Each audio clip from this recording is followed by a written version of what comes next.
de aquellos que nos miran también por medio de las redes sociales. Que la gracia y la paz del Señor sobreabunde en su vida. Bendecimos la vida de César. Estamos orando por su recuperación, que pronto esté acá con nosotros tocando el instrumento que le corresponde. Creo que para muchos de los que están acá, si supieron lo de la operación de César, el que toca acá la guitarra, y dijimos ese día que oramos por él, dijimos, tenemos un solo guitarrista, por lo tanto el Señor no se lo puede llevar y el Señor no se lo llevó. Gracias al Señor. Entonces, César ya está en recuperación, está mucho mejor y deseamos que la gracia del Señor siga en abundancia en su vida. Esperamos, queremos ir a verle el día de hoy, esperamos poderlo ver hoy y estar con él un rato. De la misma manera, nos gozamos porque también está César acá con nosotros, pero no es el César que toca la guitarra, sino es de esa familia, nuestra hermana eh, Rita. Muchas bendiciones de su vida. Y nos gozamos, hermanos, nos gozamos en el Señor. Quiero compartir una palabra, la cual sí ha calado mucho el pensamiento y mi corazón, porque no es solamente para personas o miembros comunes dentro de la casa, sino que también toca fibras del liderazgo y del pastorado en términos generales.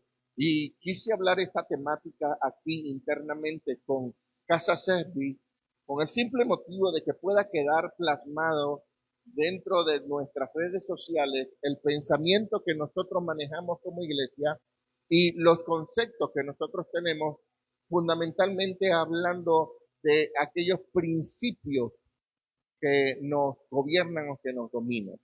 Entonces, sé que quizás voy a hablar sobre pastores, sobre funciones y sobre liderazgo, que quizás a muchos de los que están acá dirán, pero no me corresponde a mí este asunto, aunque quizás el día de hoy no le corresponda, pero le va a corresponder. O sea, tal vez no toque fibras personales de cada uno de los que estamos acá, pero es un inicio para que usted vaya preparándose y sea mejor en el liderazgo, en el ámbito de su futuro en el Señor.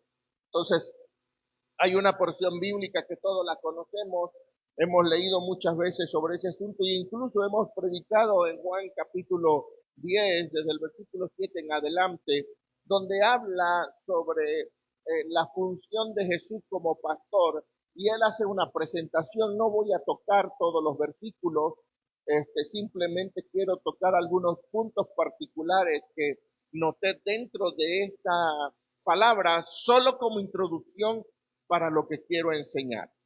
Cuando Jesús habla en el capítulo 10, versículo 7 en adelante, él se presenta como el buen pastor y dice, en el 10:10 dice, mi vida doy por las ovejas. Entonces, en este asunto de ser el buen pastor, Jesús se presenta como la figura principal, como ejemplo, como aquel ser que necesitamos nosotros seguirle.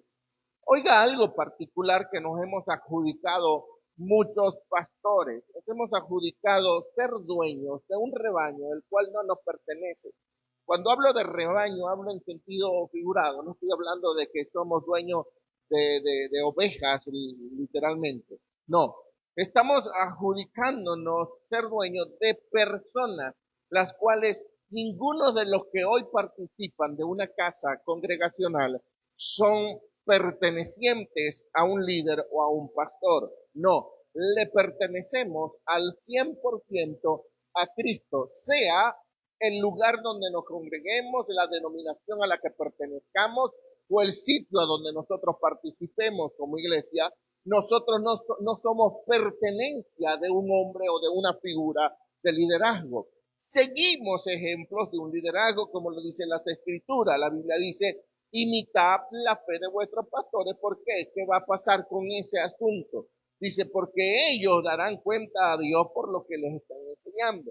Entonces, sí hay una imitación, sí hay un principio de aprendizaje, sí hay un principio de poder recibir de ese líder, pero ese líder nunca podrá ser dueño de la persona la cual está pastoreando. Y ese es un gran error que a veces cometen muchos pastores, y ahí yo me excluyo porque literalmente no me creo dueño ni señor de absolutamente nadie. Ni siquiera soy dueño y señor de mi esposa.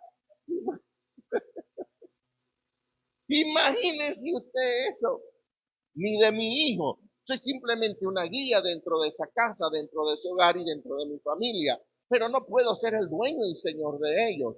Como tal, el único dueño y señor siempre va a ser nuestro Señor Jesucristo. Ahora, Cristo se presenta a él, a sí mismo, como el pastor de los pastores o como aquel gran líder. Y lo primero que debe tener un liderazgo, un pastorado, es siempre andar o estar delante de las personas. Nunca el liderazgo va detrás. ¿Por qué? Porque el liderazgo es el que da el ejemplo, el liderazgo es el que sale a dar la cara y me parece insólito mirar una congregación evangelizando donde no esté el pastor por delante o el líder esté delante de ese liderazgo, de ese grupo de personas a la cual se le está encaminando para un propósito. Lo segundo es que un pastor tiene que producir vida, nunca se produce muerte. Todo lo que habla el libro de Juan, capítulo 10, versículo 7 en adelante, habla sobre que el pastor produce vida, el pastor siempre tiene que ser el líder, el pastor da estabilidad en todos los ámbitos, hablando en el ámbito emocional y en el ámbito espiritual. Se necesita saber que cuando Cristo se presenta como pastor, se presenta dándole a entender a la iglesia que Él es el único que puede dar estabilidad emocional y espiritual a los que le siguen. Y por cuarto y último, construye un lugar seguro. Jesús siempre va a construir. Por eso es que habla de un redil, habla de un rebaño, habla de un lugar en el que no se puede meter absolutamente nada que perjudique. Y dice que hay pastores que saltan y tratan de engañar a las ovejas. Y es allí donde el versículo que ha causado polémicas dentro del ámbito teológico, digámoslo de esta manera, es aquel que dice, el ladrón no vino sino para qué, para matar, robar y destruir. Y no estaba hablando del diablo, estaba hablando de un concepto pastoral. ¿Por qué? Porque realmente hay pastores que matan, roban y destruyen. Y es lamentable, lo estoy diciendo desde una plataforma pastoral, pero no podemos ocultar todo este asunto. ¿Por qué? Porque hay algunos que se saltaron y que se hicieron llamar y lo único que pueden producir es matar, robar y destruir. El motivo es que dice, porque esos que matan, roban y destruyen, cuando ven mirar al lobo, allí entra la función de Satanás. Cuando ven mirar al lobo, ¿qué hacen? Dejan a las ovejas desprevenidas y se van, no les importa que alguien venga y las mate, que alguien venga y las destruya. ¿Por qué? Porque su función era prácticamente la misma. Entonces, ya teniendo un concepto primario, un concepto básico de lo que es la función, y no tan solo de un pastor, sino de toda persona que ejerce liderazgo sobre la iglesia, necesita entender cuál es su función para poder direccionar gente. No podemos direccionar sin tener nosotros los puntos esenciales para la dirección de una persona. Ahora, el apóstol que escribe la carta de los Hebreos también crea una polémica dentro del ámbito ideológico y es donde yo quiero establecer el pensamiento más profundo de la temática que vengo a traer. Libro de los Hebreos capítulo 5 versículo 11 en adelante y esto es lo que vamos a analizar al pie de la letra. Mire cómo dice las escrituras, Hebreos 5:11. Acerca de esto tenemos mucho que decir y difícil de explicar por cuanto os habéis hecho tardos para oír. El apóstol estaba hablando con una iglesia y válgame la redundancia, estaba hablando con los hebreos. Sabemos que la carta de los hebreos fue escrita para los hebreos. Por eso vuelvo a repetir, permítame la redundancia de palabra. A los hebreos se le podía hablar con mucha claridad en cuanto a los ámbitos de lo que era la estructura judía. toda la ley, todo lo referente a los mandamientos, todo lo referente a la cultura. El motivo era de que ellos estaban bien entendidos sobre todo este aspecto judaico. Pero el apóstol que escribe la carta de los Hebreos especifica diciendo: acerca de esto tenemos mucho que decir. ¿De qué estaba hablando el apóstol cuando dice acerca de esto tenemos mucho que decir? En primera instancia, para poder entender este versículo, necesitamos irnos a todos los capítulos anteriores. ¿Qué era lo que de ese diálogo, de eso en lo que él estaba diciendo, tenía mucho que decir? En primera instancia, él comenzó a hablar en el capítulo 1 de los Hebreos acerca de los ángeles, y particularmente no con el sentido de dar una cátedra angelical o una temática de angeología, no. El principio de lo cual él estaba hablando era una comparativa entre los ángeles y Cristo. Y cuando presenta a Cristo, lo establece como mayor que cualquier ángel creado sobre la tierra. Luego sigue hablando el apóstol dentro de toda esa temática y comienza a hablar sobre la salvación a través de Cristo por su sacrificio en la cruz del Calvario y lo poderoso que fue establecer ese sacrificio y la redención de los pecados. Y sigue la temática en cuanto a lo que él hace en comparación, porque comienza a comparar a Cristo con Moisés. Y me gusta mucho lo que hace en la comparativa, porque dice claramente cuando habla sobre Moisés, dice: Moisés fue un hombre fiel a la casa de Dios, pero Cristo fue el edificador de la casa.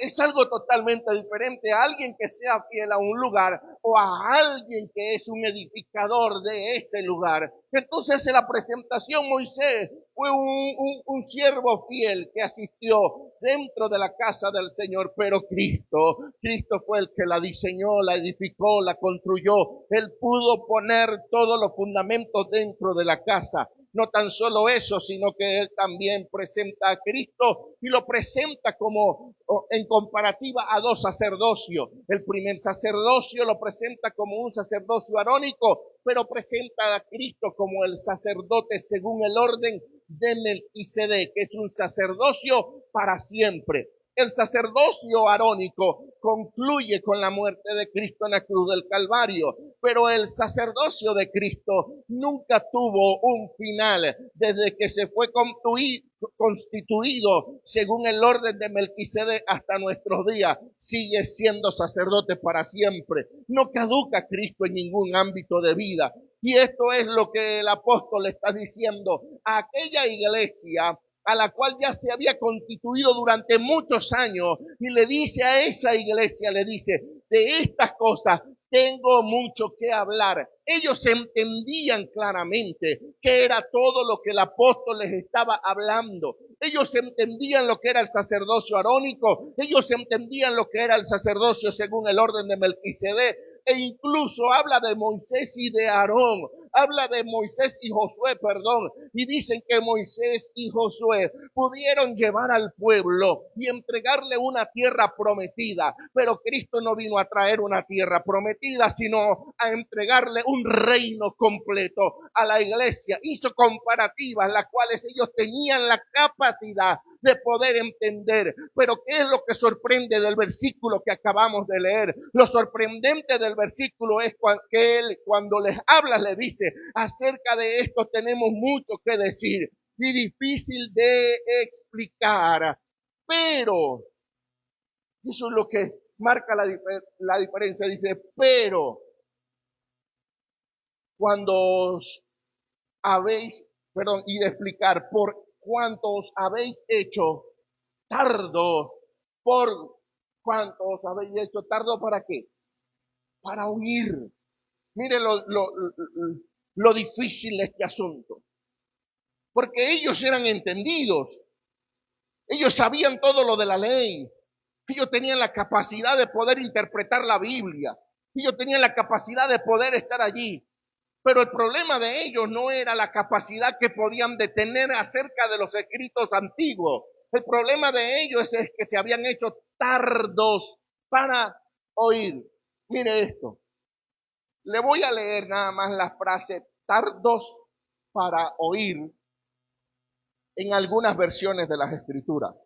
En primera instancia, la que acabamos de decir, tardos para oír. Otra versión dice lentos para entender. Otra versión dice reacios a escuchar. Otra versión, que es la Biblia al día, dice los que le entra por un oído y le sale por el otro. Me gustó mucho. Y la Vulgata Latina dice, a causa de vuestra flojedad y poca aplicación para entenderla. A causa de vuestra flojedad y poca aplicación para entenderla. Qué terrible este asunto, hermano. El motivo por el cual el apóstol dice, estas cosas son difíciles de explicar, era por causa de su falta de saber escuchar, de su flojedad para entender las cosas del Señor, le entra por un oído y le sale por el otro, porque por más que el apóstol le explicaba un asunto espiritual, ellos se hacían sordos, cerraban su oído. ¿Por qué? El motivo que yo consigo es de que había una conveniencia personal. O sea, yo no voy a dejar las leyes que me han enseñado por algo que este hombre viene a traerme. Por eso el apóstol dice, de estas cosas tengo muchas cosas que decirle, pero son difíciles de explicar, porque ustedes, cuando yo les hablo, le entra por un oído y le sale por el otro. Miren esto. Una de las frases, en ese solo versículo, una de las frases que nos da interpretación es, os habéis hecho. Solamente esa frase. Ellos no eran, ellos se hicieron. Os habéis hecho tardos para oír. O sea que fue un deseo personal. No fue algo, hermano, porque nos hemos topado en el Evangelio, y lo hablo desde mi propia experiencia, nos hemos topado con que hay cosas que no entendemos. ¿Sí o no? Hay momentos en el que leemos las Escrituras y no comprendemos algunas cosas de ellos. Y esa falta de entendimiento sobre lo que hemos leído en las Escrituras no depende de nosotros. Depende de que quizás no tenemos una clara interpretación ni una versión un poco más actual, o simplemente lo que está allí no lo podemos entender. A mí me pasó muchas veces cuando yo leía, es más fácil que entre un camello por el ojo de una aguja que un rico al reino de los cielos. Cuando yo leí por primera vez aquel versículo, dije, no, ninguno se salva. Nadie se va para el cielo. Un camello por el ojo de una aguja, hermano. ¿Quién mete un camello en el ojo de una aguja? Nadie, decía yo. Nadie. Ah, pero cuando me voy a la cultura judía, a la cultura hebrea, había una puerta que se abría a partir de las 6 de la tarde, porque las puertas grandes de la ciudad se cerraban y se abría la puerta que se llamaba el ojo de la aguja. Y esa puerta, para poder meter un camello, el camello tenía que arrodillarse. Se arrodillaba el camello y lo metían de rodilla, porque era una puerta donde solamente pasaba una persona caminando. Y un camello que es más grande que una persona tenían que arrodillarlo. Y Jesús usa la expresión, es más fácil que entre un camello por el ojo de la aguja que un rico al reino de los cielos. No estaba hablando de imposibilidad, estaba hablando de dificultad. Entonces Jesús no estaba diciendo es imposible, no, Jesús estaba diciendo es difícil. ¿Entran los ricos al cielo? Por supuesto que hay ricos que van a entrar al cielo, con dificultades, pero van a entrar. Ahora el Señor nos aclara acá dentro de esta porción bíblica que a los que Él les estaba hablando, que a los que se le estaba ministrando la palabra, se habían hecho a sí mismos sordos, y no que ellos no entendían, era que no querían entender, hermano. Por más que le explicaran, por más que le hablaran, por más que le enseñaran, por más que le dijeran todas las cosas en cuanto a Cristo y a la ley. Le decían, Cristo es mayor que Moisés, Cristo es mayor que los ángeles, Cristo es mayor que el tabernáculo, Cristo es mayor que cualquier sacerdocio arónico, Cristo es mayor, pero ellos se habían hecho sordos y comenzaban a enseñar todo lo correspondiente a su ley, obviando que Cristo era mayor. Entonces sigue el apóstol diciéndole en el capítulo 12, en el versículo 12 del capítulo 5, porque debiendo ser ya maestro, ¿qué debían ser? Maestro, debiendo ser ya maestro, después de tanto tiempo. Hermano, y aquí yo quiero confrontar su conciencia. Yo no sé cuánto tiempo tenga usted dentro de los caminos del Señor y puedo entender a aquellos que están todavía en pañales. Cuando hablo que todavía en pañales es porque tenemos 1, 2, 3 años en el Evangelio, tal vez 4 o 5 que ya vamos a cumplir 5 años. Porque una persona de 5 años en el Evangelio, yo puedo decir que todavía está aprendiendo algunas vocales o algunas letras o algunas frases, ¿sí o no? Dígame usted, un niño de 5 años que multiplique, divida, sepa sacar raíces cuadradas y todo ese asunto. Está difícil, pero he aquí el mensaje de la conciencia que yo quiero enviarle. Porque cuando el apóstol Pablo le habla a esta iglesia, le está diciendo, ya ustedes es para que sean gente madura, y no lo son. Es para que ustedes ya pudieran diferenciar entre la ley y la gracia. Es para que ustedes pudieran tener el conocimiento en profundidad de quién es Cristo en su vida. Pero que los que han hecho han ignorado todo lo que se les ha enseñado. Por lo tanto, el apóstol sigue diciéndole, tenéis necesidad de que se os vuelva a enseñar cuáles son los primeros rudimentos de la palabra de Dios. ¿Qué les dijo? Ustedes tienen la necesidad de que se os vuelva a enseñar los primeros rudimentos de la palabra de Dios. ¿Sabe usted cuáles eran los primeros rudimentos? Voy a tratar de interpretárselos al término coloquial, a nuestro término, para que tengan una claridad en este asunto. ¿Cuáles son los rudimentos de lo que hoy en día nosotros tenemos como principios fundamentales para nuestro habla, para nuestra comunicación? Fácil, el abecedario o las vocales, ¿sí o no? Si usted no se aprende el abecedario y las vocales, usted no va a saber escribir bien, ¿sí o no? Necesita saber cuál es la A, cuál es la E, cuál es la I, cuál es la O, cuál es la U. Se lo pregunto a la niña y no me lo va a saber decir. ¿Por qué? Porque apenas va a cumplir un año, ¿no? Apenas está comenzando. Ni a mi japonesito que anda por allá dormido no sabe la vocal. ¿Verdad que no? Ni el abecedario, porque es japonesito.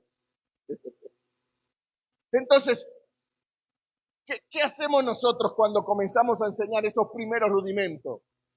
Agarramos al niño y le decimos M con la A, va. M con la A, ¿qué dice?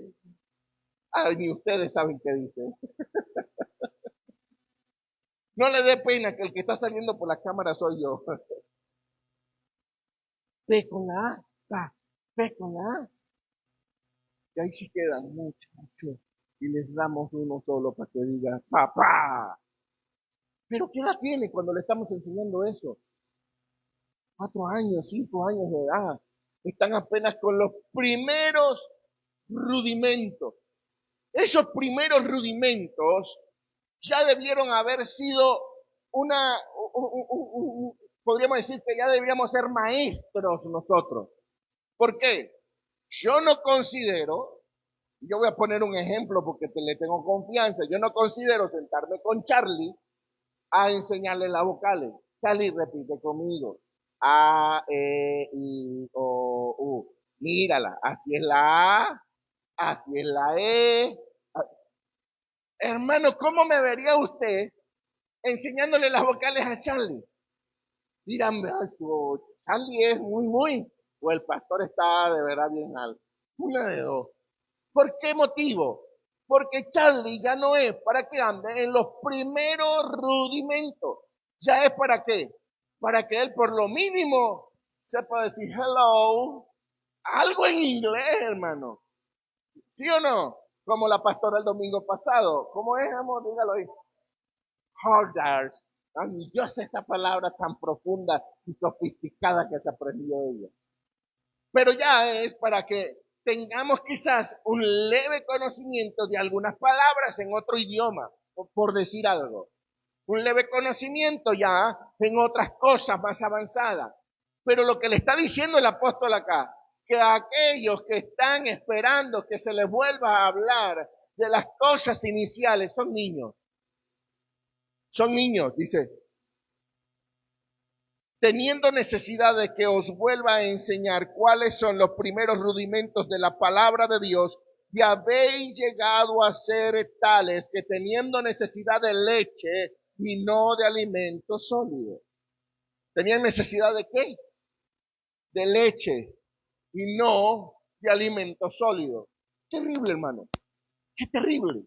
Porque los primeros rudimentos que habla las escrituras o que habla el apóstol Pablo son bautismo, imposición de mano, cosas esenciales que ellos ya las deberían saber y todavía ni siquiera había una profundidad, ni una práctica, ni un concepto base referente a todos esos asuntos.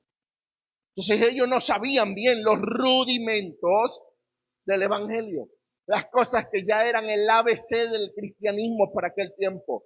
Ellos no tenían conceptos absolutamente bien establecidos o bien basados en sus pensamientos y corazones. Y dice, perdón,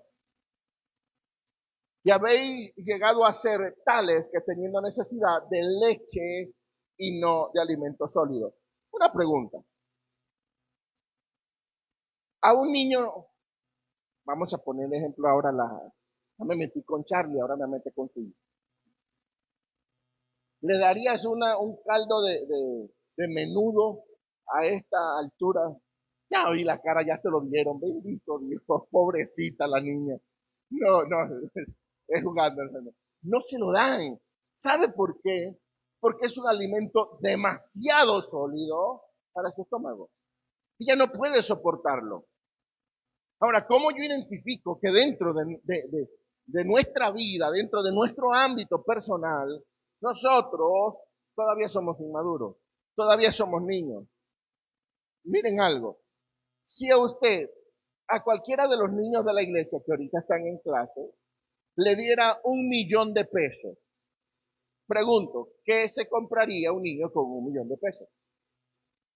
¿Juguetes? ¿Sí o no?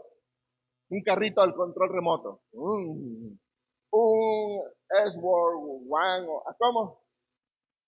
Participe, ¿qué más se podría comprar? Un celular, de dulces, caramelos, golosinas, todo eso se compraría una computadora para jugar Roblox, o un mejor teléfono donde sí puedan descargarlo, cosas como esa.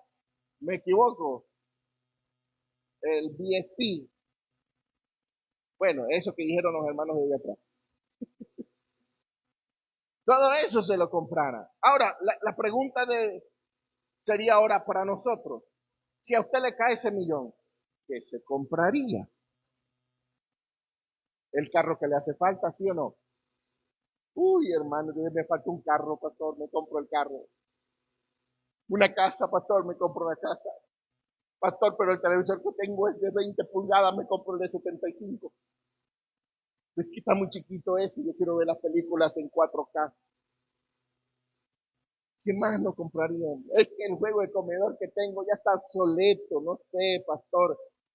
Cuando me siento la silla me mece. Ya una pata está más grande que otra. Un juego de comedor nuevo. Déjeme decirle que son los mismos juguetes pero de diferente tamaño.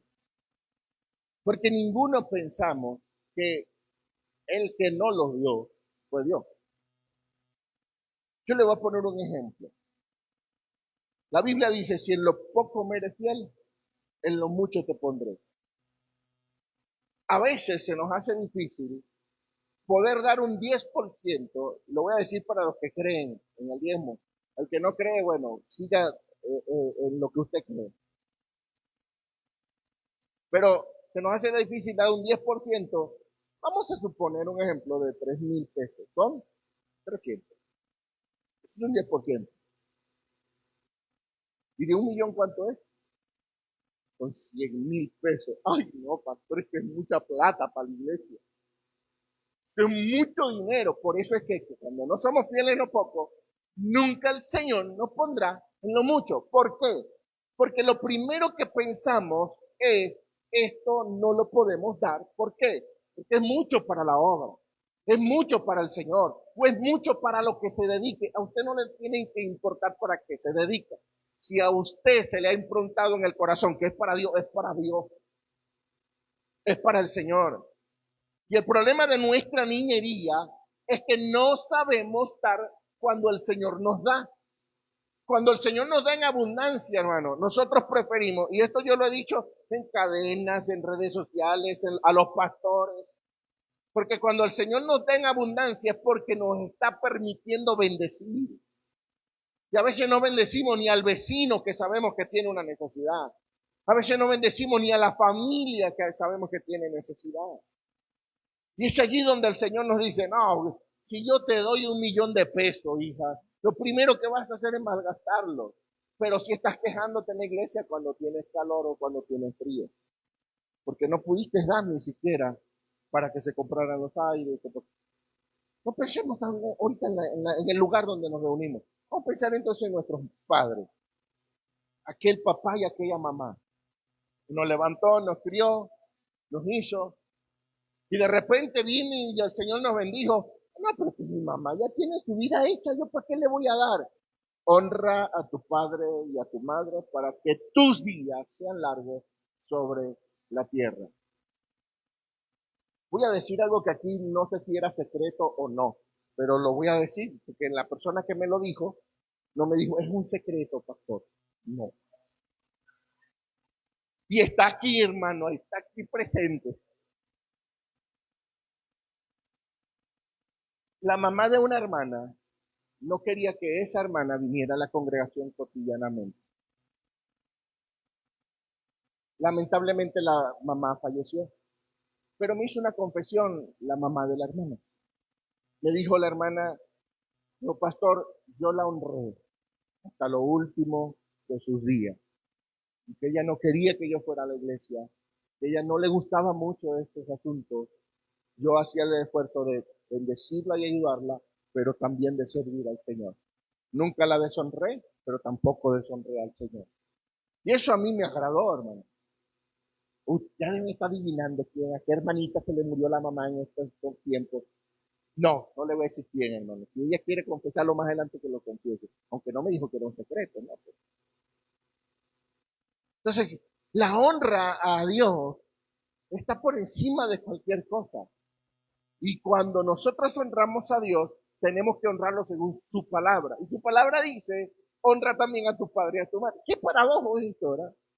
Porque a veces nuestros padres y nuestras madres no quieren que tengamos algo con el Señor. Pero también tenemos que honrarlo. Entonces, ¿cuál es la forma más fácil de poder honrar a un papá y una mamá?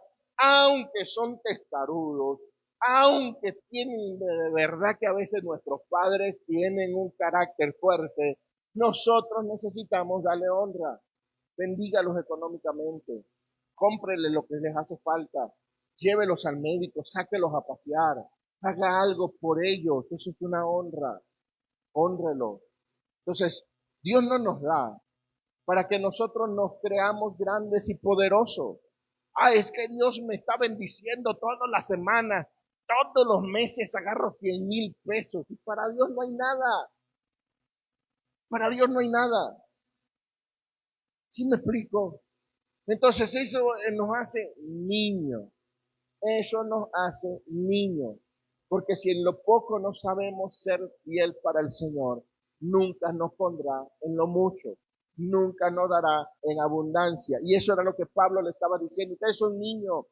Ya era el tiempo para que ustedes pudieran estar recibiendo un alimento bien sólido. Ya era el tiempo para que ustedes estuvieran recibiendo una palabra más profunda, pero todavía es necesario que se le enseñe el abecedario, las primeras cosas, los inicios del evangelio, las cosas que son fundamentales. Ustedes las tienen todavía como a pedir de boca. No, ya es necesario que avancemos, pasemos a otro ámbito de madurez.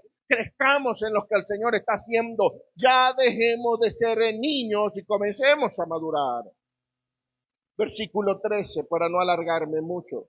Dice, todo aquel que participa de la leche es inexperto en la palabra de justicia porque es niño. Todo aquel que participa de la leche es inexperto en la palabra. Nótese algo particular. Porque dentro de lo que acabamos de leer, leemos una palabra con ese, dice, las palabras de Dios. Y acá dice la palabra de justicia. Porque hay dos cosas que tenemos que saber diferenciar cuando estudiamos las Escrituras. Porque las palabras de Dios son todas aquellas que hoy conseguimos como escritura, como lo que se ha escrito desde el Génesis hasta nuestros tiempos, que es Apocalipsis. Pero la palabra de Dios no es una palabra escrita, es una persona viviente. Y el verbo se hizo carne y la palabra se hizo carne. ¿De quién estaba hablando? De Cristo. Entonces, en ese ámbito de vida o en ese ámbito, el Señor le dice, todo aquel que participa de la leche es inexperto en la palabra de justicia, es inexperto en Cristo. Pueden ser expertos en las palabras, pero hay una inexperiencia en Cristo. Por lo tanto, lo que el apóstol está diciendo, ustedes necesitan tener una experiencia vivencial con Cristo y no con las palabras que ustedes han dominado durante mucho tiempo, porque las palabras les estaban haciendo inexpertos, porque la palabra no estaba en ellos. Me explico en este ámbito. Las palabras lo hacían inexpertos porque la palabra no los habitaba. Y la palabra es Cristo. Las palabras son los escritos. Versículo 14. Pero el alimento sólido es para los que han alcanzado madurez. Los que han alcanzado madurez reciben un alimento sólido. Dice, para los que por el uso tienen los sentidos ejercitados. Esta palabra, para los que con el uso, la palabra que usan allí, es una palabra que se desprende de, si menos me equivoco, porque no se pronuncia palabras hebreas, es gimnasio, que es donde sale la palabra gimnasio, que es un lugar donde hacemos ejercicio. ¿Para qué es el ejercicio? Para poder fortalecer músculos, fortalecerse, para poder tener un mayor rendimiento. X. Muchas personas van allá con diferentes funcionalidades para un gimnasio. Y el apóstol usa esa misma palabra diciendo, para que con el uso de la palabra. ¿Cuántos de los que están acá no han llegado a pagar un gimnasio y ya no han ido más? Como que si pagando el gimnasio ya yo estoy bien, ya pagué. Queremos amortiguar la conciencia. Ya pagué el gimnasio, pastor. Sí, pero necesitamos que vaya al gimnasio, hermana. Cumpla, porque nada más con pagar el gimnasio no baja esa panza. ¿Verdad que no? Nada más con pagar el gimnasio no agarramos condición física. Hay que ir y hay que ejercitarse. Y con el uso de la palabra nos ejercitamos. No con tener una Biblia en la casa. No con venir nada más a la iglesia. No con simplemente leer un versículo. No, necesitamos ejercitarnos en el uso de la palabra. Dice, por el alimento sólido, pero el alimento sólido es para los que han alcanzado madurez, para los que por el uso tienen los sentidos ejercitados en el discernimiento del bien y del mal. Mira el concepto de discernimiento. El discernimiento es la capacidad de distinguir y evaluar las cosas con claridad y precisión. Lo que me gusta de esa frase es de que necesitamos claridad y precisión. Claridad y precisión ¿en qué? En las cosas que son para nuestro tiempo y en las que no son. Y hablamos en domingos anteriores sobre Moisés, que tuvo discernimiento para poder ejecutar claramente el plan y el propósito de Dios. El propósito de Dios en tu vida se va a cumplir bajo el ejercicio del conocimiento de la palabra y bajo el discernimiento que me va a dar a ejecutar con precisión la voluntad de Dios. Si no, vamos a estar dándonos cabezazos siempre. Ay, Señor, ¿cuál es tu plan? ¿Cuál es tu propósito? No has alcanzado discernimiento. Pero, Señor, yo tengo 80 años en el Evangelio. Sí, pero los 80 años no nos hacen maduros. Los 80 años, no.